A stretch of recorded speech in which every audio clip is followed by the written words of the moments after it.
Forsaken?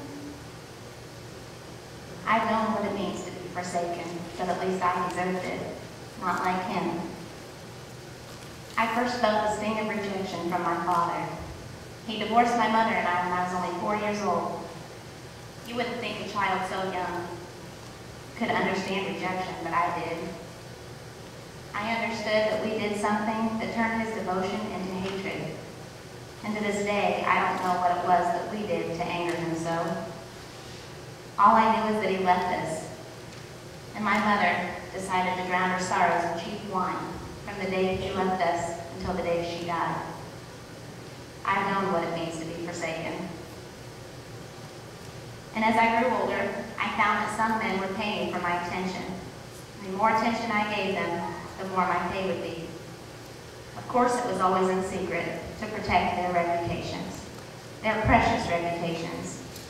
But they didn't care about my reputation, of course not. I wasn't a person to them. I was just an object for their pleasure. Loved for a moment, if you could call that love, and forsaken for a lifetime. And back into the streets I would go. You wouldn't think a woman like me could be hurt by rejection, would you? But it was always there with me, reminding me that I was different, I was unworthy, and I didn't deserve to be loved. And then, him.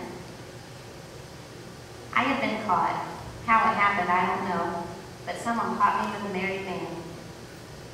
They dragged me out into the streets, into the bright sunlight. And oh, the punishment for adultery is a cruel one. All of the good fathers and husbands and other men of the town have the pleasure of throwing stones at the accused woman until she succumbs to death. Death that may come quickly, mercifully or not, depending on the crowd's size and strength and skill at stoning. Some cities get more practice at it than others. They spat on me and called me names that I well deserved.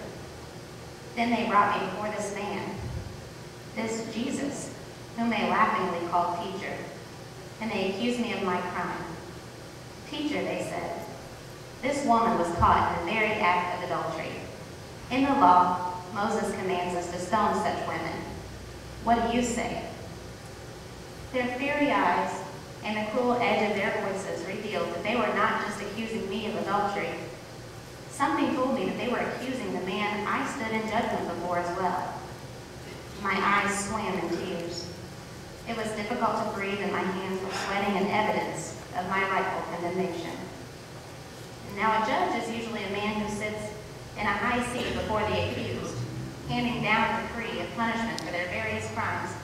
And so I expected this man Jesus to do likewise. But rather than hand down a decree from on high, Jesus bent down. He began to write on the ground with his finger at my trembling feet. What can he be doing, I wondered. This man was not like the others. My heart stood still within me. The townsmen questioned him again and again about whether I should be stoned.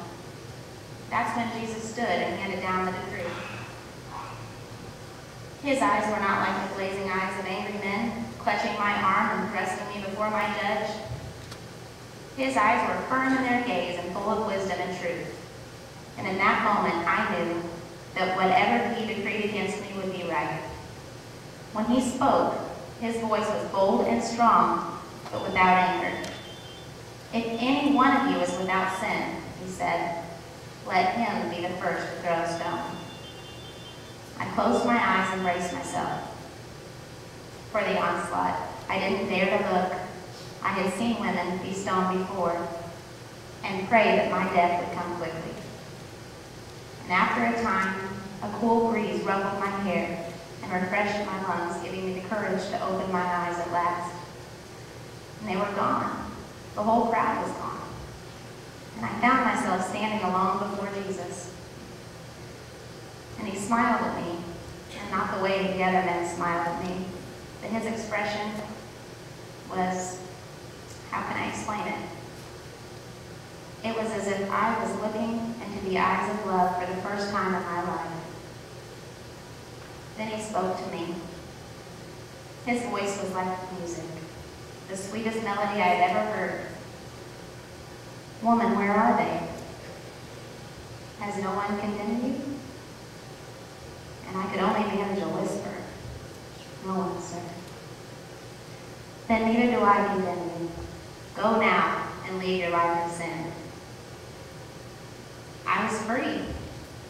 I was almost beyond relief. Only a moment ago, I was facing certain death for my crime, and now I found myself completely forgiven. No one was able to throw the first stone. Not one of my accusers was himself free of sin. Only one man was worthy to judge me, and he had set me free. Now, through his death, that one man sets me free from condemnation forever before my God, because he loves me. He is taking the punishment for my sin upon himself because he loves me. I shall never